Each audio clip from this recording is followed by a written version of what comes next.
Matondo moka bino balandi wa biso banso na kati ya TV lolaka ya mvuluzi kimbangu. Nkembo lokumbo esongo lobele tobandaka toujours na tata nzambe ya mpungu tulendo. Ya solo ete bankoko na biso babelelaki ye. Bankoko na biso babelelaki ye. Papa, mama, yo muto bandaki Kongo te. Yo muto bandaki mokili te.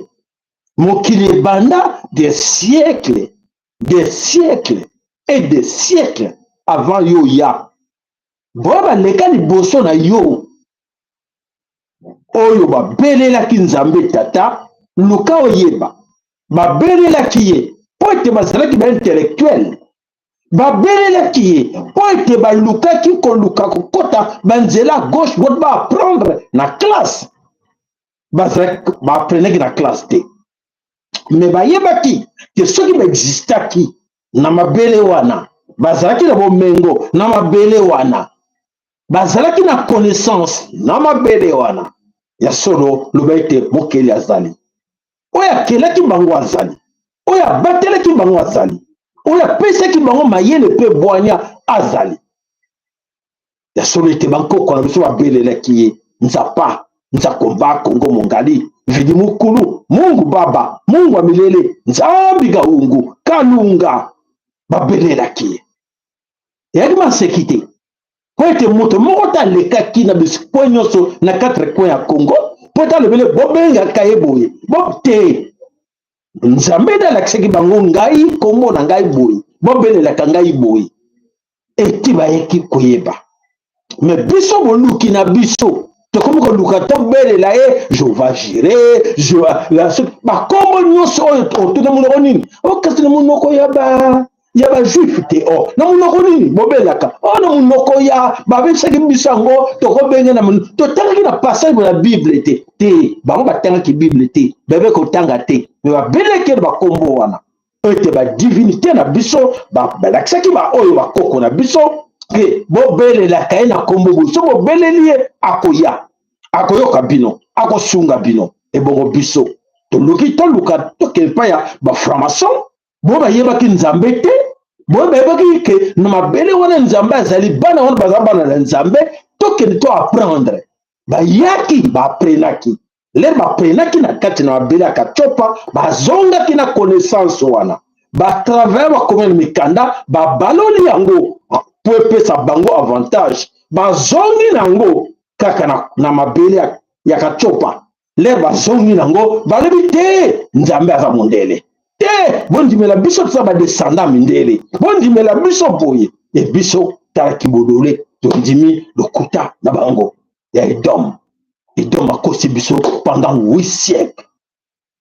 Effectivement, 8 siècles de domination, 8 siècles il y a tout, il y a manipulation, hégémonie occidentale. L'hégémonie occidentale, donc la suprématie, il y a mondele, la domination, il y a mondele, et c'est là qui mingi, nakatina lokuta, mensonge. Mensonge lokuta, c'est là qui evandisaki hégémonie na ye. Et là, on me soute. Mensonge wana bakena wana na cadre manipulation balobi te bobanga biso toyebi nzambe toyeko lakisebele ndenge basambela nzambe fukama belela boye fukama tale tabola sala boye bapratike nyonso toyeko ndima tukanzaki ya solo nzoka te ezalaki ya lokuta nzoka te ezalaki ya lokuta e lokuta wana nde bandeko biso tozosala barecherche po ete toluka todemantele lokuta wana tolakisa bino tolakisa bana na biso ke ya solo na bonzambe na biso oyo bayelaki biso ezalaki nde lokuta mais comment tokolongwa nango mais beaucoup parmi nous baboyi kolongwa na lokuta wana babi te lokuta eza malamu ubwenge eza malamu esengeli totikala kaka na kati na ubwenge e ubwenge wana bandeko na ngai bana somi kolo Kongo nzamba alobi te ubwenge ekokontinue te abali kolobela bate bele e bate bele bayebi yango ke te bakosaki biso na lokuta na makambo nyonso bayelaki biso eyaki ya lokuta bandeko mosusu bali koyoka te ko bino bolinga mingi kokroire kaka na mindele biso bo toluki kaka oyo mindele baza koloba po tolobela bino yango ale tolanda. Ce ne sont pas les hommes blancs qui vont diriger le monde. By the middle part of the century, Ce sera les femmes, les personnes de couleur, et les hommes blancs vont connaître des temps difficiles. C'est comme les dinosaures. Un jour, ils vont disparaître. Et les dinosaures, quand ils ont disparu, leur cri était très fort et très agressif. C'est ce qui se passe avec les mâles blancs, riches et en colère qui dirigent cette planète aujourd'hui. Leurs jours sont comptés. Voilà. Mais Nico, est-ce que tu as un zone sangoul? Bokana sera seki. Pointe makambo zangi ya kolobela bino te. Na sara maseki te makambo de bela kolobela bino. Mais na zone c'est bien comme on va rappel. Ce qui yo yoki transmettre no pa mun de koloba. Makambo yingo lwani. Pour le papa sala loba yango. Atika ke loba ngo suta nexango te mazongeli yango lisusu. Na zongi yango pote mingi na kati na biso bazaka na kati na bobungi.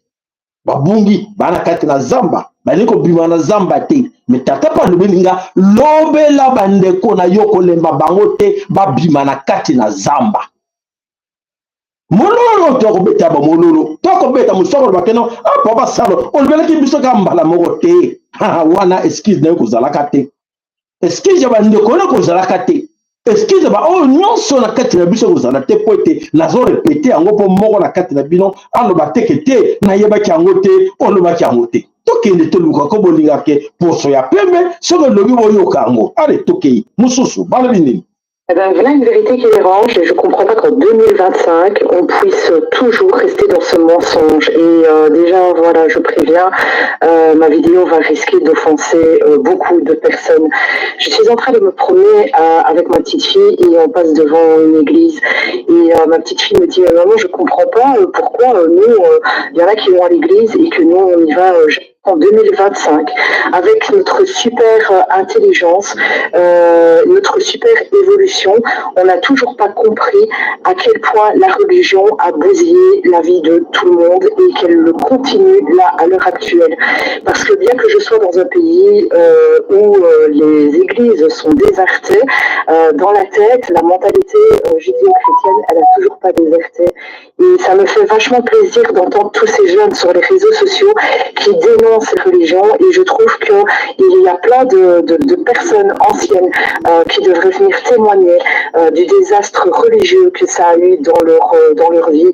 Et d'arrêter de jouer l'hypocrisie de parce qu'on ne met plus les pieds dans une église, on n'a soi-disant pas d'impact culturel ou religieux. Toute notre culture est basée sur les doctrines judéo-chrétiennes, sur la loi du sacrifice. On le voit dans le milieu politique là maintenant, la culpabilité, la honte. Les femmes, elles ont morflé. Très sincèrement, quand j'étais petite, j'étais obligée d'aller à l'église et d'aller à la messe tous les dimanches et de devoir abdiquer à toutes ces conneries-là. Et même si aujourd'hui je les ai laissées tomber, ça a dû être vraiment un travail profond dans mon mode de pensée, parce que tout mon mode de pensée, la manière dont je percevais le monde était calqué là-dessus. Alors oui, je le dis haut et fort, je ne veux pas que ma fille aille de religion et j'ai fait le tout pour ne pas qu'elle en ait. Et très sincèrement, tous ces jeunes qui sont sur les réseaux sociaux, que j'écoute ici sur TikTok et que je les entends dénoncer tout ça, et ben vraiment, je vous félicite parce que... Merci. Voilà, bandeko bana sume kolo Congo ezali devoir na biso ya koluka ko éduquer bana na biso ya kolongola bango na kati na bowumbu na esclavagisme oyo bakanga biso na kati na mitu ba oyo basalaki yango ba oyo bazali koalimenter yango ezosala bango plaisir ke bagarde biso encore na état oyo toza nango. Alors mes chers amis, tokei na kati na information na biso nini ezali koleka, mais avant tokota na mozina information na biso esengeli na biso takokundola oyo mazali koleka na kati na mokili et surtout na kati l'école Congo en écoutant tout ce que nous venons de vous faire entendre. Alors bandeko bana sur l'école Congo, incroyable mais vrai, avec non seulement le bino ou dans le bino mikolonioso, mais j'ai constaté que na kati na l'école Congo ba Congolo ba be na Congo biso ba be na Congo tozali na mosika na réalité ya mokili ndenge ezokotambola mpo na nini yesolo bandeko tokomona ke tozali na ère ya verso, tozali na 21e siècle, tozali na ère ya verso oyo mokili eza koningana de grand bouleversement oyo ya nzambe tata moto azosala bouleversement oyo ya moto na mosuni aza te mais ezali spirituel divinité na biso bako ningisa mokili baningisi mokili po ete bosolo eya na place ya lokuta. Donc tolongola mensonge oyo ekangamaki po ete tomona oyo nyonso tokomona esalama na lokuta. Tout ce que nous vivons jusque là encore quelques-uns baza kovivre nanu na lokuta na mensonge. Donc ça veut dire que il faut mentir po ete basurvivre. Alors bandeko mensonge wana eza kocontinue et biso tolobi que non, il est temps d'arrêter ça. Pour arrêter mensonge wana il faut qu'on dénonce. Qu'on dénonce, c'est ce que nous faisons nous. Biso toza ko dénoncer yango ke bokeba comment bazo kosa bino, comment bandeko boko ndima ba kosa bino encore na ère ya verso. C'est inacceptable ke bandeko continuer ko kosa bino mingi na kati na biso baza ko kosa na bana na bango bazo tika bana bango na kati na lokuta. Donc c'est à dire que quelque part vous êtes responsable to ba irresponsable ya vie ya bana na bino. Parce que ceux qui mwana na aza koyeba likambo te yo tata lobela ye te mwana na ngai oyo wana ezali makambo lokuta réalité ya sikoyo eza bo tona ntango ya verso misusu mingi na kati na biso soko tuni ye ere du verso mingi koloba nini ayebi te hégémonie occidentale elobaki nini elobi nini ayebi te. Donc c'est comme si aza vivre na monde à part oyo makambo eza kobouleverse mokili ayebi yango te. Et à côté de la paix qu'on y a battu, peut-être oui, qu'on l'a depuis 2022, 3 ans, on a dénoncé, 3 ans, qu'on a la vérité sur cette histoire. Il y a fin hégémonie occidentale, il y a R, il y a verso. Mais les autres ne comprennent pas. Tout le monde nous connaît. Tout est bien, nous connaît. Mamuso boye ko ndima biso tant to lebaki ke bokeba tonga wana soko bozwa ngo bokufa muso boye akiba cheka mutu makase atete papa sa tika makamno wana mais bakanga chena biso yo plusieurs fois ba bloka yango pona makambo wana oyo bamuso bayoka ke merci bravo na bino nyonso o bosowaki ba vie na bino mais o ba kwaki na kate de buru tokotala to kende kaka.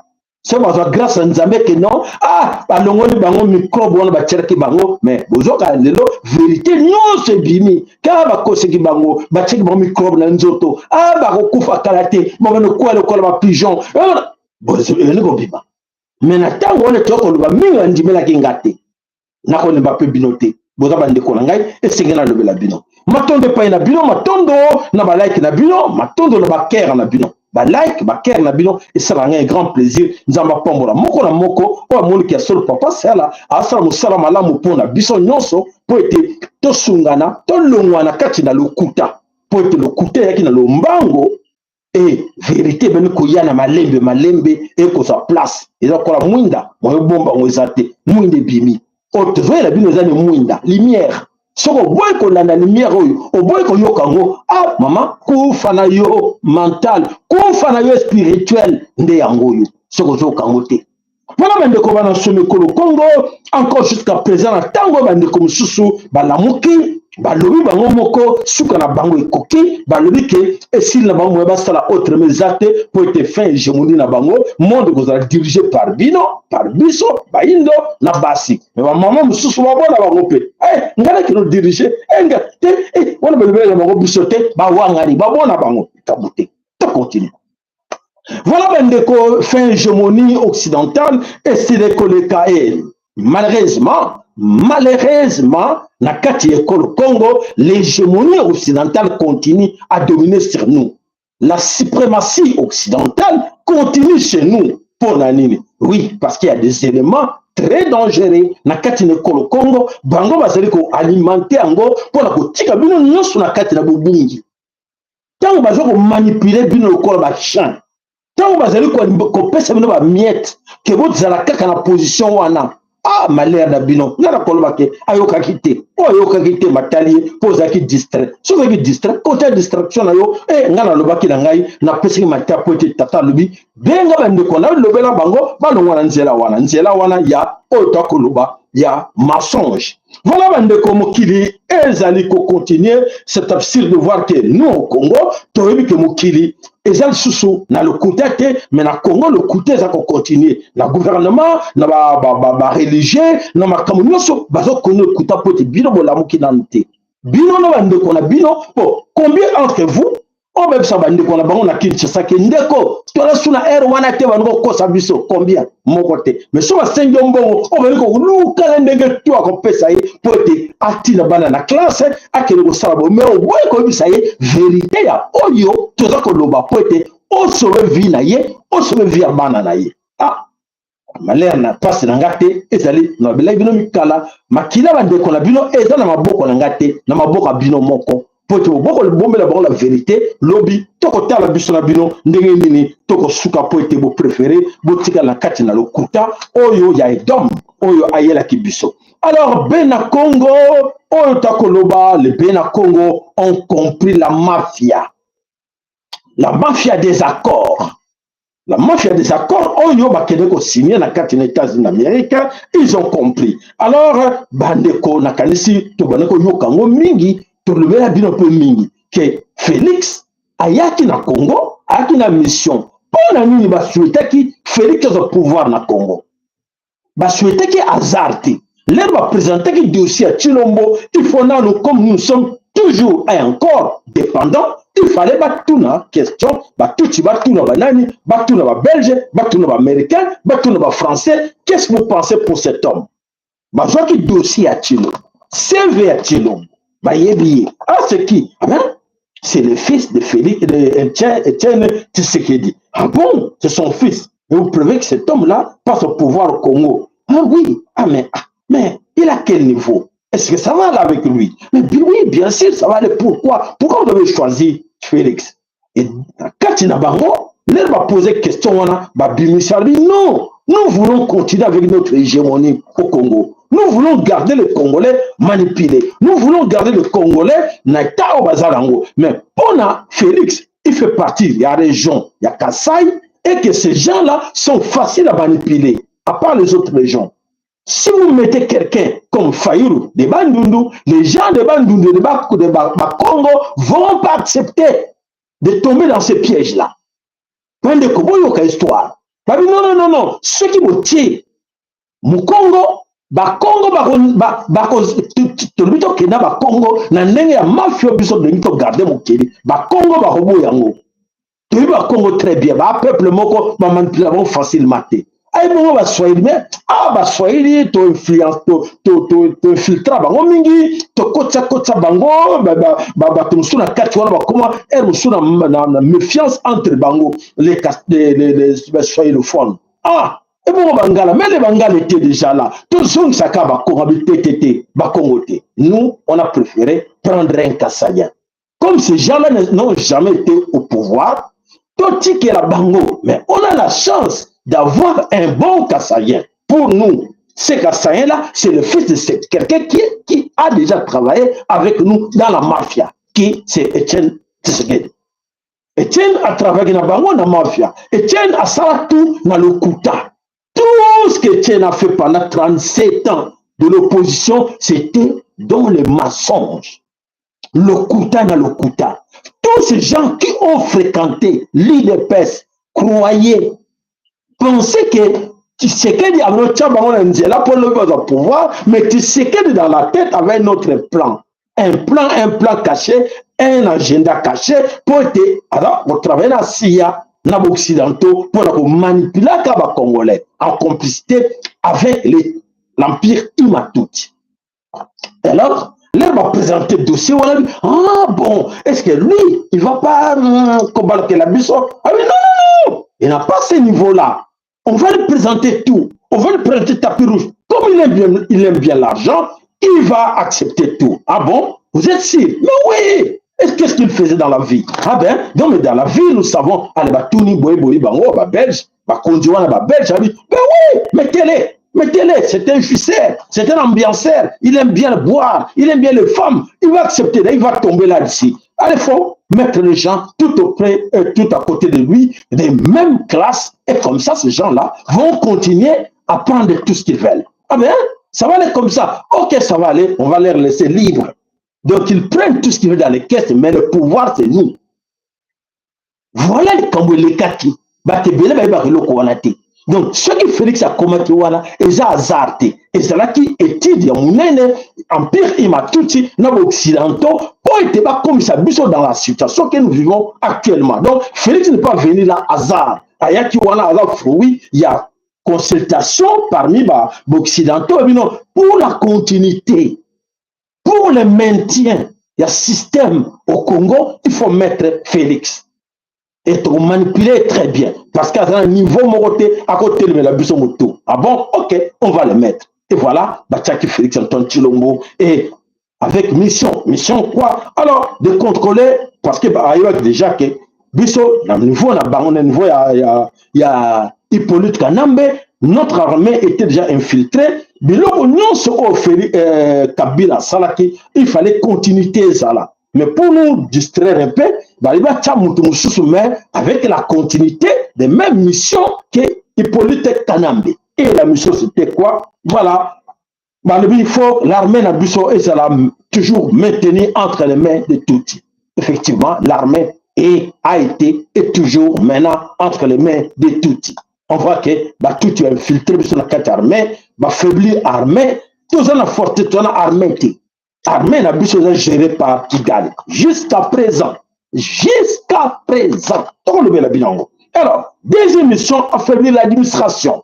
Deuxième mission, le Congo, affaiblir notre administration. Parce que c'est l'administration et c'est la carrière nation. L'administration est simba nation. Pour être le candidat, le passeport, le tout contrôle l'administration,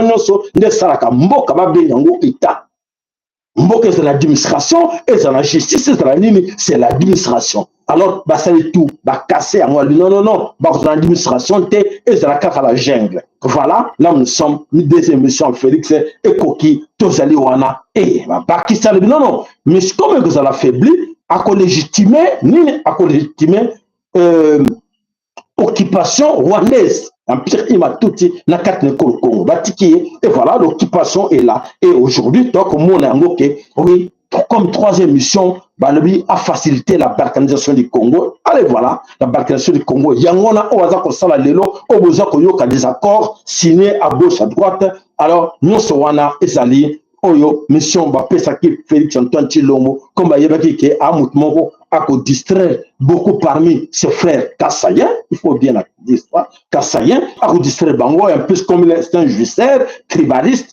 Alors, Bango lui, Tikaye, comment un juisseur, un tribaliste, Tikaye, Bango Linga Mbongo Ming, Tikaye Bango Mbongo, Bakoyiba, pour toucher Bango, côté l'argent, laissez-les retourner, laissez-les voler, quoi. Bati Bango, Bazoyiba, Monnaie Sengo, allez, Bango, détournement, et nous voici là, aujourd'hui, Congo, Ezali, dirigé de l'extérieur du Congo et Ezali passe mingi na mawa.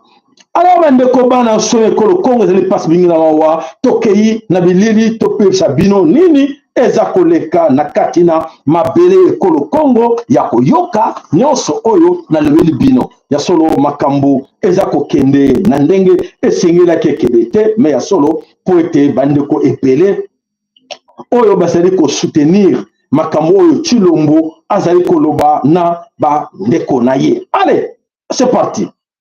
Actualité du jour 1, le procès de l'ex-ministre de la Justice Constant Moutamba aura lieu le 9 juillet à la Cour de cassation. Selon ses proches, il est calme face à cette procédure car il n'a rien détourné. On vous tient au courant. 2. Le contrôle du permis de conduire peut avoir lieu demain car le moratoire d'un mois accordé par le ministre des Transports Jean-Pierre Bemba prend fin aujourd'hui. Prenez toutes vos dispositions pour demain. 3. Plusieurs étudiants qui empruntaient un bus Transco à Kinshasa ont été arrêtés après avoir tenté d'inciter les chauffeurs à prendre le sens contraire de la circulation. Face à son refus, ils se sont mis à l'insulter et à le menacer. Le chauffeur a alors décidé de les conduire directement auprès des autorités qui les ont sensibilisés avant de les libérer. 4. Le Congo ne sera pas vendu d'après le président Félix Tshisekedi. Il a déclaré lors de son adresse à la nation que nos ressources ne seront pas livrées pour des intérêts obscurs. Elles bénéficieront tout d'abord au peuple congolais et aucun compromis ne sera toléré concernant la souveraineté économique. Abonne-toi. C'était entendu. Voilà, Bandeko, voilà. Et ça, c'est ça l'actualité de ce qui se passe au Congo, que Félix a levé le bango, jamais, bako bradé, minéré à Kacheko le Congo, souveraineté à Congo, et libéténi. Et Tokoyoba, Siko qui a solo, Oyo, Nyos Walobaka, et ça, tu n'as cadre ya, Buka le Kuta Leka. comme on promettait que l'Allemagne de l'Afrique, bino wana na kati na lac, bozo ko nager na kati Allemagne de l'Afrique. On ne promettait que bino poubelle na kati ya Kinshasa et bande que bele ba bino kanisa kezia solo on nyonso Félix Alakaki bango et ko salema nzokate et loko moko et ko tikalaka ko salama kate na mabele e Kolo Congo. Alors tokende bolanda loko mususu. Bolanda les talibans. Suivons encore. Même que nous sommes à l'intellectuel. Bolanda. Donc, on va répondre à dirigeant la CENI et à l'intellectuel. Tout le canal, nous. Et puis, tous ans après. S'il vous plaît, tout le canal. L'accord signé à Washington le 27 juin dernier entre la République du Rwanda et le régime illégitime et corrompu de Kinshasa constitue un pas, certes limité, mais utile. Nous en prenons acte. Voilà. Et alors, chers amis, quand vous voyez une personne qui a des aspirations à diriger un grand pays comme la République démocratique du Congo, prendre acte d'un accord signé par la République du Rwanda et un pouvoir illégitime. Bandeko, Bolanda, Oyo Azali un taliban. Un taliban, pour naye, a vu parti Oyo ya Chilombo. Alors, Moutowana, Alobi Mabe. Alors, Ngaï, Nazui, Bangomi Balé. Pour vous expliquer, c'est comme ça que les gens croient en un certain quelqu'un d'autre qui est Azali plus intelligent que lui. Nanga est plus intelligent que cet homme, hein, cet taliban-là. Avec plus intelligent que lui. Nanga a joué avec des mots. Nanga sait bien que Alobi a critiqué le régime Nabango, mais à prendre acte. Nanga, pourquoi Nanga a pris acte? C'est en faveur Nabango. En faveur Nabango parce que les accords signés, ils ont joué en faveur à M23 dans AFC. Donc, tout Rwandais. Nanga joué dans le monde à Yebi. Ce qui a quand que Nanga c'est l'erreur de prendre acte pour être à Yebi qu'ils ont en faveur Nabango. Il y a quand que Nanga prendre acte pour ignorer le régime Nabango. Et que voilà comment les gens réfléchissent. Analyse à Nanga a tort. Mais hier, en tant que taliban tribaliste, à mon que Nanga a critiqué, a tenu compte, a considéré le régime Nabango, mais à prendre acte. Mais Nanga a razobaté à prendre acte. Moi, je ne suis pas pour Nanga. Je suis contre tout ce monde-là. Mais je dis, Nanga le Bango, clair que à prendre acte parce que Azana quand on va gagnant pour régime Korwana et jouer en faveur de Bango, prendre acte, c'est bon, c'est pas Nango. Et alors, qu'est-ce que que non, on refuse. Nanga accepté pour jouer en faveur de Bango. Voilà, monsieur ami taliban, il faut réfléchir beaucoup. Oyo, makambo ozali koloba to pe kosala. Bozo kantake boko longa na makambo nyonso nzoka te bino le batu bo comme si biso na niveau to komi nango lelo na kati na bele Kolo Congo po ete bate bela kati ko baza ko yeba teke tito komi na niveau trop baboye ezala ki bino na fana ba fana kwiti. Fanatisme au boya ki nango et voilà Félix a profité ki nango nebite soit lamba ki bino na banzungu nini ya ba kisi ba tchela ki bino pour vous allez vous te boye ba la bino te et ba grand perdant c'est vous autres bo ça biso lobby bo zana nini bo zana bo gagner nini na kati makambo yo to retourner na biso na bino lobby soki résultat nango ezala ki nini bo gagner nini na yango pour être to kolanda biso na bino mikolo ezali koya voilà. Au salut mouvement des Kassaïens contre Félix Tshisekedi. Ils allaient pour la guerre. Parce que ma télé m'a collé ma question que dès que ma paix n'a qu'un ya o azan de konayo et azan te ngana koya ko faut qu'on en décote ngaina koya ko kota ndekwaza kolia akomele yena famille na yo ça va soma ba komi ba milliardaire ngaina kufa na nzala Pour Félix Azande Konangai. Te. Bande Konangai ya Bakasayen. Boya ko rejoindre au mouvement au Tosali. Ya kolobake le mouvement des Kassaïens contre Félix Tshisekedi. Et j'allais pour la commis Bémissa. Quand elle est là, il va commis Kobenda, ma commis Kofinga, biso partout. La biloko le to éviter, makambo le to éviter, mbongo le to l'été, mbongo le to souhaité, et là, un groupe de gens. Yena famille na yena makamara na ye, ya biso nini to ya kokufa pamba. Ya bango nini ba kokufa pamba. Mais na tango biso to bane ko lubera bango, c'est monsieur Wakacha a insulté tout le monde. A insulté ba congolais nyonso. Biso to l'accepte no ko lata, biso to l'accepte no ko lia, biso to l'accepte no ko tambola, biso to l'accepte bino ndenge ni morobo tabana. Donc bango ba l'accepte biso nyonso. Et bazo pouvoir bakoko l'accepte biso ten nyonso na Congo. Bazo pouvoir bakoko ko faire marcher Congo te. Ko bango ba yeba ki nyonso. Ba yeba ki nyonso ba ko tanga baza ba diplôme ba nyonso. Mais bazo pouvoir ba l'accepte ba incapacité na bango, incompétence na bango. Qu'est-ce qu'il faut dire maintenant? Ah, tozo kotala bango, ndenge nini tozo kumbana na bango, malembe ya kotala, babiloko nyonso oyo bango baza kosalaka na kati na ekolo Congo, croyant que ya solo baza komema Congo. Na nzela esengelwa mema, tokotala biso na bango ndenge nini, tokotala tokosuka na sima mikolo ezali koya. Et voilà, toke wapi, Wakacha amemi biso na kati na Goma. Wakacha ba manipule bandeko ebele, bakomi na kati na Goma, la diaspora. Bandeko bolanda. Eza kosala pasi na mawa diaspora oyo toza kotia motema diaspora bazala pe banda kala bilo moyebi ya des opportunistes mutra mutu non comment bolanda nanu toke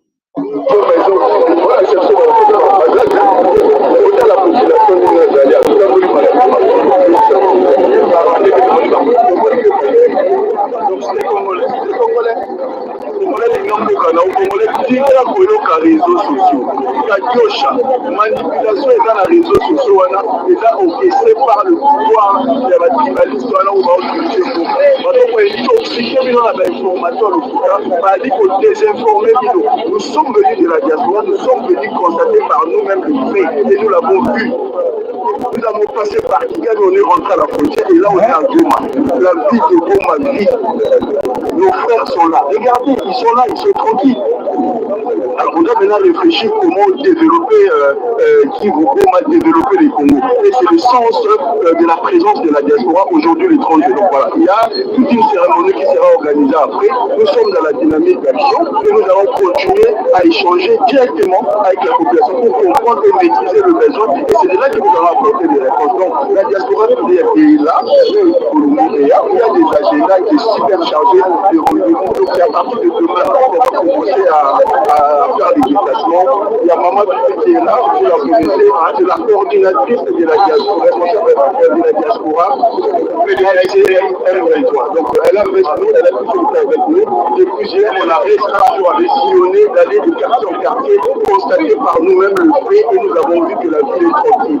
Pas que ça finit au là, il y a la militaire parce que la cérémonie était plutôt officielle et on est protégé. Mais c'est un peu normal que dans la maison de voter, autant la population d'aller calme. La population, voilà, la ville est calme. La ville est très calme. La ville est très calme, il n'y a pas de tout rwandais. Voilà mes chers amis de la diaspora, balobi kuna tomoni Pichucho Mongo, tomoni Edi, toyebi bango na katina poto, to sala na bango musala oyo ya résistance. Nelo bakomi na mupanzi ya M23 na AFC, tolo banini monoko ezangi bisa koloba po ete bango bayebi choix na bango basali. Et bakomi lelo na kota M23 et engagé kaka bango moko na maloba na bango baza koloba moko na kati zo yoki ke balobi na kati na Goma na M23 zawana AFC ezali wana bamoni batuti rwandais te batuti bazate kaka ba congolais. Voilà wana maloba ya Pichucho Mongo na Edi oyo bandeko na biso bakei na kati na Goma bazaki na Goma baza toujours na kati na Goma. pour votre information. Voilà, bandeko bana someko le Congo ya solo ke eza passe mingi na mawa ko mona sur toi ko vivre nango, mais toi accepter. Acceptons, c'est comme ça. Allez, il faut tout accepter. Voilà, bandeko bana someko le Congo, tokei wapi tokei na katina Grand Nord, na katina Kivu, na Grand Kivu. Kuna makamoni ezali koleka bandeko na biso toyambaka mikolo nyonso alobi lelo nakanisi boko yoka ye na kati na ba audio na ba video oyo atindeli biso na kati na kuna alobi en tout cas bazali trop chargé pour te bazui trêve ya 48 heures balobi ba permettre nano bana na biso bakende kosala examen na bango oyo na kati ya kelasi kuna oyo bana ba 6 école primaire babengi na kombo ya ENAFEP oyo bazali basalaki bakosala bana hier lelo ekosila donc bazwi trêve ya 48 heures tolanda ye nini azali koloba. Matondo mingi toye na lombango pona topesa bino situation générale ya makambo oyo ezeleka na ekolo Congo na mboka na biso mboka ya bankoko na biso mabele oyo bankoko batikala biso awa tozali na espace moko na kati ya ville ya Bukavu na parti mosusu bozomona na kanisi ezali vraiment ezokomwa yenge te mais kasi ezali na parti ya Rwanda parce que awa tozana na ville ya Bukavu na parti moko babengi commune ya Bagira toye pona totalisa bino que makambo c'est vrai ezoleka na ndenge oyo bakoko balingeli mais kasi lelo tosali mwa trêve pona topesa bandeko bana na biso baza na école primaire bayeba na kosala donc examen na bango ya tenasost oyo ekopesa bango possibilité ya kokota na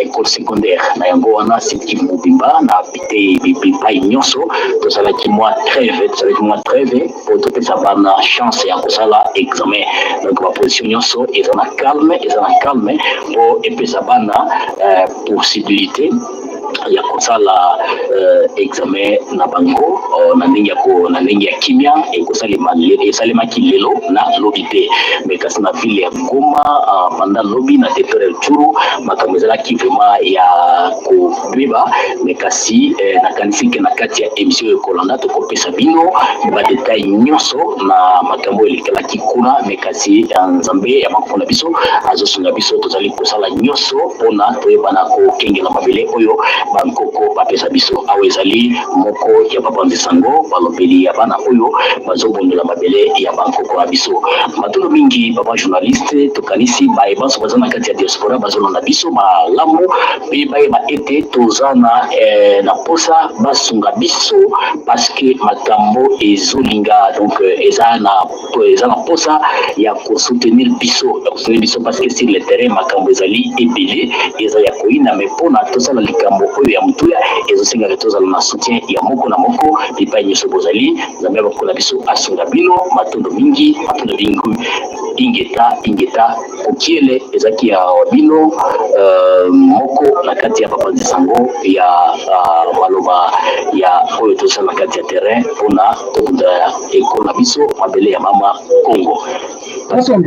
Voilà bandeko bana sumekolo Congo wana ezali ndeko na biso oyo aza kopase mikolo oyo na kati na chaîne na biso po tapesa biso évolution ya makambo ndenge eza koleka kuna donc bazwaki trêve ya 48 heures po ete bana basala baexamen na bango donc la suite va continuer je crois que demain tokoyeba suite nango ndenge nini makambo ezali kocontinue kuna na kati na Grand Kivu. Alors bandeko na kati ya Grand Kivu avant-hier nzoka te ba événement moko elekaki kuna bate belé bayaki ko comprendre nango te ke bayaki komona mobulu ekoteli bango kuna na kati na Grand Kivu eloko nini esalemaki kuna bamoni bandeko bazwi bato baonani ba rebelle oyo ya M23 na groupe ya ba jeune bakangi bango bazokenda bango wapi e bauti wapi. Allez tolanda en image.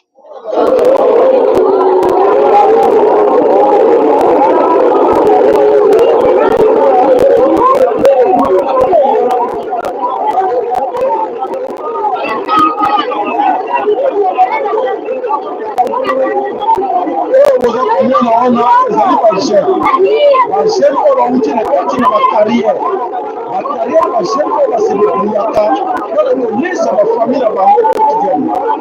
Alors ba-M23 nde bakei bana besoin d'espace wana. Voilà, napesa bino détail ya image bomoni ezali koloba nini. Image bomoni ezali oyo basoda bazingi bandeko na biso wana ezali basoda ba M23 AFC bakei kokota na bacarrière minière po ete bakende kozwa bagene wana oyo badicelebriaka mpona kolukaka tumwa mabanga po ete balesa bafamille na bango. Alors comme bagene wana banani bachinois baoyo misusu étranger oyo baza na kati na bacarrière wana bamona ke bagene wana baderangeaka bango basinale ba M23 babi non bagene baderangeaka biso c'est mieux bo récupérer bango nyonso bokende na bango batika biso kano na bacarrière oyo tosala. Alors baeki obligé basoda bakende bake ale bakangi bagene wana bainnocent oyo bakei na bacarrière wana po ete bavie mpo misala eza te na kati na mboka. Comme misala eza te bagene baza kodébrie bazokende kotaka na kati ya bacarrière wana oyo ya bakoko na bango batikala bango ya bilanga oyo ya bango bapekisa bango bakende na bilanga po ete à chaque fois binduka eza kobeta bakuna. Alors voyez bazala esika moko na bacarrière. Alors ba M23 bakei kokanga bango bakangi bango nyonso bakei na bango bakei na bagene et les autres balekesaki image balobi ke non bakangi bawazalendo. Ce ne sont pas des maïmaï, ce ne sont pas des maïmaï, mais ce sont des jeunes oyo basedebriaka na bacarrière na bango kekende koluka baminere et voilà oyo ba M23 na AFC baki ko récupérer bango po nini badezo déranger bango batikela bango bacarrière wana bango bakoni ko exploiter yango sans ndeko na biso basivili. Voilà bandeko situation wana oyo ndenge bomoni en image wana eleki wana kaka na kati na mabele ya ekolo Congo eza pasi na mawa po ete bandeko wana bana wana bavila kaka na kati ya koluka mpona balesa bafamille na bango. Et voilà bakangi bango nyonso bakena bango destination inconnue jusqu'à présent bayebi te bakena bango wapi et pourquoi bakangeli bango mpona bango ke bazo déranger bango. Voilà bakena bagene. Alors, bana somme ekolo Congo pour votre information parce que mingi bayebaka te nyonso eza koleka na kati na mokili oyo biloko nyonso bomonaka esalamaka na kati na mokili ezali mingi eza monte na kati na ba impérialiste basalaka nyonso mpo badestabilize biso na 4 coins ya monde. Ba impérialiste badestabiliza monde entier kaka na kati na makambo oyo ya mafia. Alors, c'est le cas. Voilà. Comment je raconte dans un autre livre comment je salue toujours Ataï, dont la tête a été rendue, car on gardait les têtes et on coupait les têtes, le chef de la révolte kanak de 1878. Ça a été le cas en Afrique, dans les colonnes qui ont fait la conquête de l'Afrique à la fin du 19e siècle et du 20e siècle. Encore une fois, à partir du moment où vous êtes dans l'idée que vous êtes une civilisation supérieure, vous vous barbarisez. Mais il est le produit de notre longue projection. On s'est dit qu'il y avait des peuples supérieurs à d'autres et que si on est un peuple supérieur, on a le droit de massacrer, on a le droit de conquérir, on a le droit de s'approprier, on a le droit de détruire, on a le droit au fond, de piétiner, de saccager l'humanité. Et ce qu'a fait Hitler à l'échelle de l'Europe contre les peuples européens, c'était le retour, comme on dirait, le retour à l'envoyeur de notre propre démesure. Vous savez, quand Napoléon, qui est premier consul encore, veut reconquérir Haïti, il envoie une armée, dizaines de milliers d'hommes. Ce sont des militaires avec des officiers formés par la Révolution française. On est en 1801, 1802. Ils ont les idéaux des droits de l'homme. Ils sont pour certains francs-maçons. Et qu'est-ce qu'ils écrivent? Je cite les écrits de Leclerc, qui est un homme humaniste normalement. Il dit, je suis désolé, mais il n'y a pas d'autre situation que de les exterminer tous au-dessus. D'abord il dit de 14 ans, et puis un autre dit au-dessus de 7 ans. Au-dessus de 7 ans, les exterminer tous. Et il prend des chiens mangeurs d'esclaves, qu'il prend de Cuba pour aller, et puis il va échouer et il va perdre cette guerre. Mais c'est un humaniste, monsieur Leclerc, et il devient un barbare. Donc, la colonisation est au cœur de comment ont pu être commis ces crimes que juridiquement nous avons qualifiés de crimes contre l'humanité. Bien sûr. Merci. Je pense que vous avez bien compris. Ce qui va nous reconnaître que bah crime nyonso basala na mokili bango bakréer baterotero bango basala nyonso bakochange yango te lelo mpo na Félix Antoine Tshilombo. Ces occidentaux, ces impérialistes bakochange yango jamais pour ete Félix Antoine Tshilombo alobi ke ya na makila ya vert. Donc idéologie na bango système baya nango na kati na mokili baza koentretenir yango me bazochange façon ya kokende yango malembe mais biso nde na kati ya ekolo Congo pour na momo tokoloba awa mingi na kati na biso baza koyeba te ke toza kokanisa ke toza koresir parce que toza na besoin baintérêt individuel et tandis que bato wana baza kokosa biso mpo bayebi ke moment oyo esengeli bakosa un parmi nous qui Félix Antoine Tshilombo et bon toke bolanda.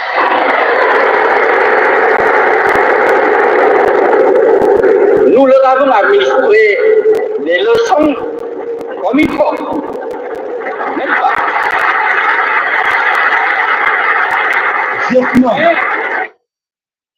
Bandeko bolanda oyo ezali makambo ya ba Vietnamien. Pote moko na biso alanda. Ekopesa leçon bolanda. Avec les amis que les impérialistes sont de mauvais élèves. Oui.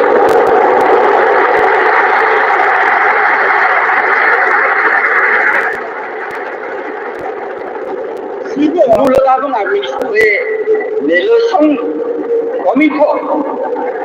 Même pas. En Vietnam.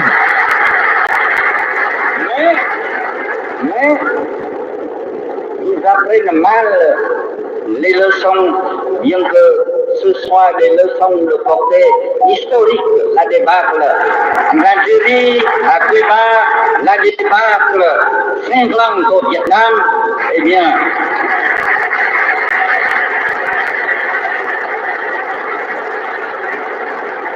ce sont des événements qui annoncent et qui ont contribué à l'effondrement du colonialisme et aussi de l'effondrement inévitable du néocolonialisme. Or, ces élèves-là, mauvais élèves, veulent redoubler les classes.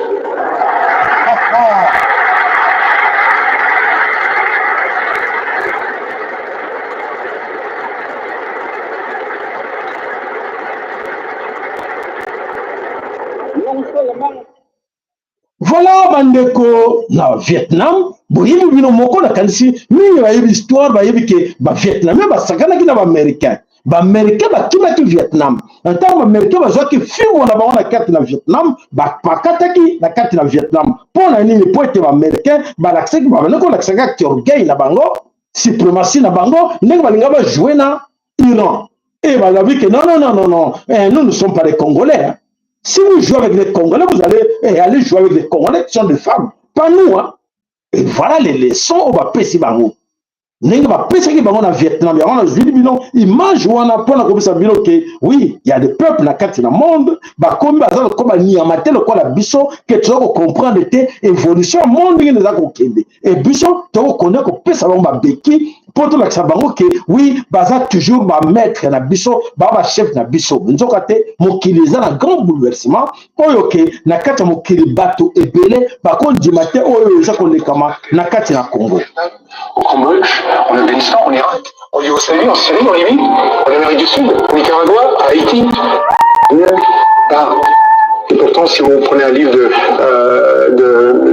William Bloom qui s'appelle Killing Hope, tuant l'espoir, il liste toutes ces guerres, toutes ces politiques d'ingérence. Il n'y a jamais eu de démocratie. Où est la démocratie aujourd'hui apportée par les Américains en Irak?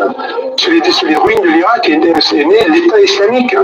Les Américains ont financé les Moudjahidines en Afghanistan, qui sont devenus les djihadistes, qui sont allés se battre contre les Serbes en ex-Yougoslavie et qu'on retrouve aujourd'hui dans nos capitales européennes. C'est tout le contraire. C'est le règne par le chaos. Moi, je veux bien croire que les États-Unis apportent la démocratie, mais il faut apporter des preuves. C'est tout le contraire. Et nous les suivons, et donc du coup, nous connaissons la suite de l'histoire. Parce que derrière, si les Américains, au bout d'un moment, n'arrivent pas à contrôler une position, et bien on va se retirer. Mais qui est-ce qui va devoir ramasser les pièces détruites, les nations détruites, les peuples décimés? Donc nous avons payé ce prix lourd. Voilà, bandeko bana somme ko le Congo. Dites nous ça la recherche pour vous montrer comment niveau nous sommes à un niveau trop bas de compréhension. Monde entier c'est la moki. Mais ce qu'on l'accime à image on a eu collection à banda na banima comme Vietnam. Tiens souki na oyo. Sauf ça Félix. Est-ce que y a makambo? Félix non, ça c'est du passé. Mais là c'est du présent. Mais du présent c'est chaotique encore que du passé. Le Congo est par terre. Et le Congo est à Congo. Nous sommes là par terre. Donc plus bas encore. Pour des gens comme pareil. Pour la qui donne encore des béquilles, na boba sali biso mabe pendant des décennies, pendant des siècles, ba nuire biso. Et dans le 21e siècle, ba continuer à nuire biso. Na ère ya verso, ba continuer à mentir, à biso. En 21e siècle, à l'ère du verso. Et ba ndikolangai bana na biso kota ba wapi. Raisonnons. Raisonnons au nom de nos enfants. Qu'est-ce qu'ils deviendront demain? Parce que les raisons est la vérité, est la verso, est la vérité. On est censé que y ait la vérité. Que non, ça c'est du passé. Et maintenant c'est le présent. Vous n'avez plus droit à dominer sur nous. Vous n'avez plus droit. Donc, non, vous avez le droit de sous terre de dominer sur cette terre de nos ancêtres. Comme le Burkina Faso, le Burkinabé, comme les autres pays AS le font. Bâtir le devant, bâtir comme au Banga Bango. Après, c'est Ibrahim Traoré, vraiment c'est un président. Alors ça le maire. Le président, nous sommes AS, ça le maire. Mais Bissot, c'est toujours la honte. Et cette honte-là, ça s'attache dans nous autres, on a Bissot, et partout on marche, on a Bissot, mais comment ces gens-là, en 21e siècle, ils ne comprennent pas? Est-ce qu'ils étaient sur le banc de l'école? Les gens se posent des questions. Est-ce que vraiment les Congolais, ils chantent en haute voix que non, on a étudié. Mais est-ce que ça, c'est vraiment des choses que Bateau a étudié au Sala en 21e siècle, à l'ère du verso?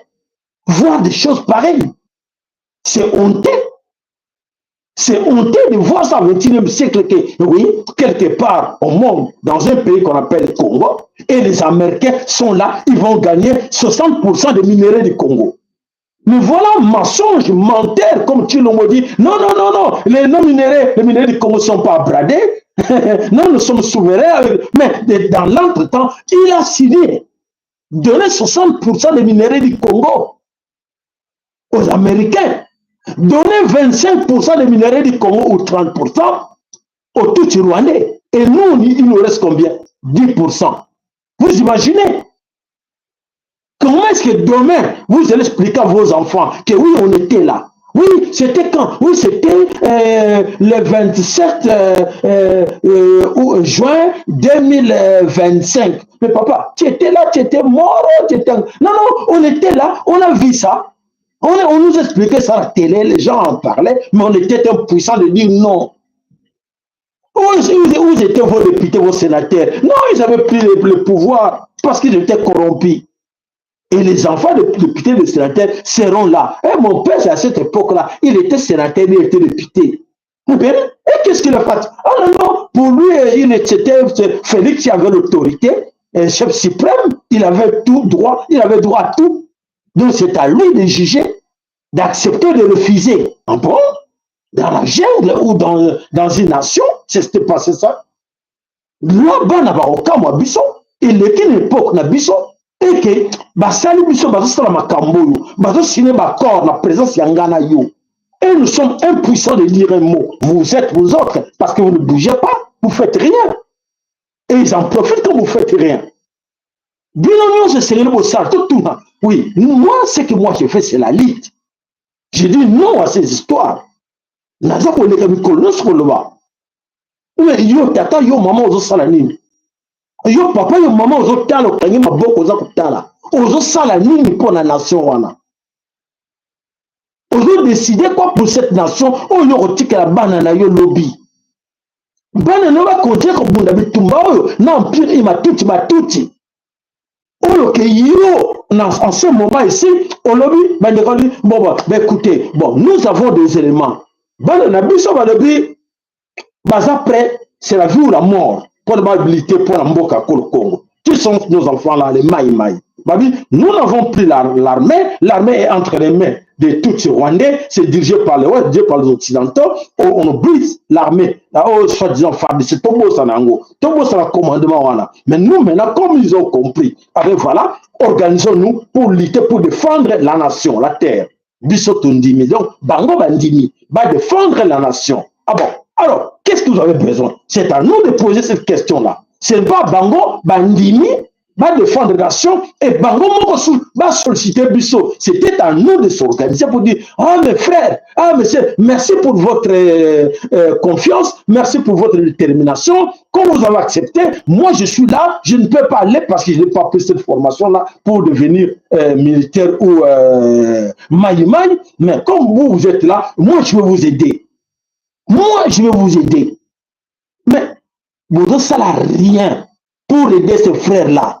Vous pensez que Félix Moutaï me met la bus sur balkanisation, avec me met la bus sur Batouti, que Félix aussi a un bon rappel à Bango.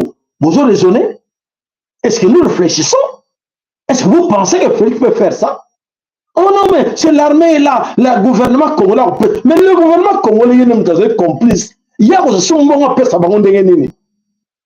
Parce que c'est tout là que vous voyez là qui sont parmi nous ici même à l'Occident, partant à gauche à droite, contribuent pour arracher parce que pour la banque, il y a que ah Terwana un jour on va voir ça. Qu'est-ce qu'il faut faire? Non, il faut encourager les amis qui sont là, qui se battent pour gagner cette terre-là. Il faut leur donner. Ils contribuent. Bah, ils contribuent nuit et jour. Seulement tout le secrètement. Oui, ils contribuent. Chaque jour, ils contribuent. Ils envoient l'argent là-bas. Il y a aussi parmi eux aussi à Kogolia, mais et dans l'entretemps, entre leurs mains. Mais comme besoin de bandes à Bango, ils ont contribué. Il y a des taximens ici en Belgique, en France, partout, ils ont contribué pour être batouana bazangate. Mais tant que vous avez bambela bandeko, to sunga bandeko. Au moins Bango va battre la bisomboka. To aider Bango bazanga maïté. Bazanga bileité. Mais vous ne pouvez pas lancer un message à vous autres qui contribuent. Oh, monsieur, papa, c'est là, on a contribué, n'attends la bino bakombo, n'attends la bakombo, sur le moni, bakombo n'attend. Ah, maman Masuka, Matondo, maman Masamuna, Matondo, maman César, Matondo, maman Mososo, Matondo, papa Mukobo, Matondo. Matondo, non, parce que ces gens-là, au moins, bah, j'ai quand même courage que non, chaque mois, bah, pèse à quelque chose. Papa Willy, maman Marina Dallas, ma tante dans la bino, mais bah, toi, bah, contribuer. Au moins qu'à moi, nous va contribuer pour la chaîne. Bon, Bishop peut être égoïste, tout ça. Nous sommes pour un gars, mais monsieur Bamba yébité, bah, pessingai, mais l'air bah, bandeko, bah, ça, senga kuna. Papa, c'est la Bishop moi été, ah bon, ça va. Zana tine de la bino quelque chose pour se déplacer. Zana tine de la bino quelque chose. Mon cœur m'a pesé, to kabo na bandeko. Mon cœur de corps, peut-être que pesé comme moi 50, mais je suis moi 10, 20, na tine de peu bango, nous sommes na tiki pour la facture. Hein? Tu as abonné, tu as combien? Tu as belé à what? Tu as une centaine, 200 quelques personnes, bah, on est en direct. Maintenant, tu as le contribuer. On donne le numéro de téléphone, ils ne s'appellent pas. Contre pour le bandeko rien, mais vous êtes premiers à pleurer. Premiers à se victimiser. Là, c'est bon. Pleurer, Moutabo, il est là à terre. Moutabo, il se victimiser à terre. Ah, bien sûr, moi, quelqu'un, et tu as un son nana rebondé là, yo. Nani a contribué pour être Bangoba Somba, comme moi, Bilo Wana, Masango Wana.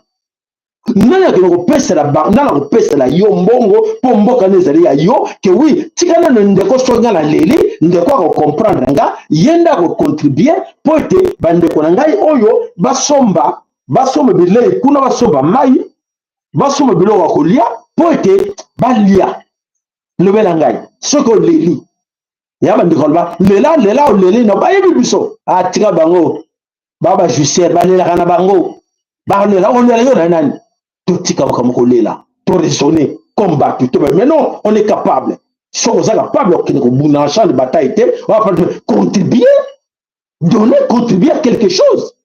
On sait que moi je fais les combats, les lutte. Si on a tika qui na zone les lutte, ça demande des moyens.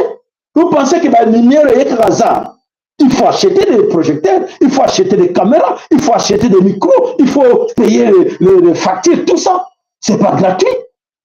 Pourquoi c'est gratuit? Je perds mon temps, la petite temps, la énergie, tout ça. Et la gratuité, je dois le faire. Et vous, vous savez, papa, maman, vous savez, pour la nation, la maman Congo. Qu'est-ce que vous faites pour la maman Congo, pour la belle Congo? Vous savez que non, tu n'es pas quitté. Comment il faut donner le numéro de compte? Personne ne contribue. Personne n'a tchaka. Comment il faut donner le numéro de téléphone? Aux gens, moi, au numéro de compte, au benga, au benga. Ah, bon, il y a bien. Dit Kamboute au boya. Mais, lobby bolé la teke. Ah, bah, bloquer un bongo te. Moi, on a bu ce que là, te. Moi, été. Hein? Oh, bon, ça comme tout le monde, que ça l'angoana. Ouais, bah, moi, été, bisa, moi, été, ouais. Papa, maman, comment on t'a la bino? Aïe, mi moko la biso. Ah, bon, vite.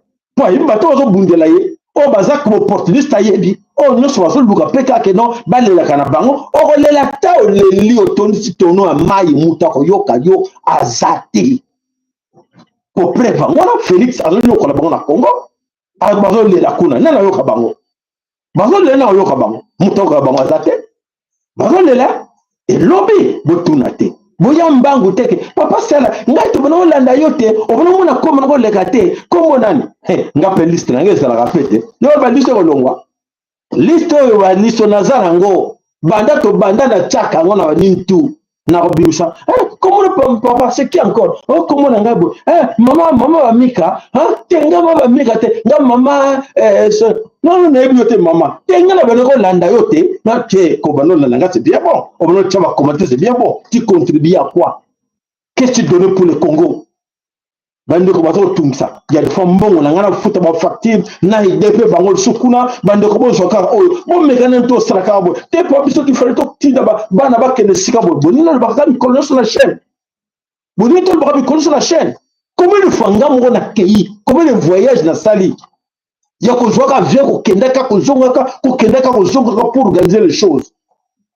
matondo na bino matondo nzamba pombo na moko na bino o azo kanisa ke to salama seki mais to salama seki te to bunde ko Congo yo so salama seki ya ko chaka ba commentaire ya to senga na bino ba commentaire boche to senga bino like boche like mais ko bosa na teke bande ko kuna bana besoin like te bana besoin commentaire na yo te mais bana besoin ya lisungi na yo matondo pa na bino nzamba pombo na moko na bino matondo na bande ko na biso bonso oyo ba soutenir la chaîne na biso yango to pesa bino matondo alors matondo pa na papa na biso Mukubo Michael matondo pa na papa na biso Willy na mama na biso Marie na Katia na Dallas matondo pa na yo mama na biso Ana Lusakweno matondo papa Francis Bitodi matondo mama na biso Mamika matondo mama Fatuma Banza matondo tonton Lema Losako matondo pa na mama Soso matondo pa na yo mama César mama Masamuna mama Masuka Losako matondo pa na bino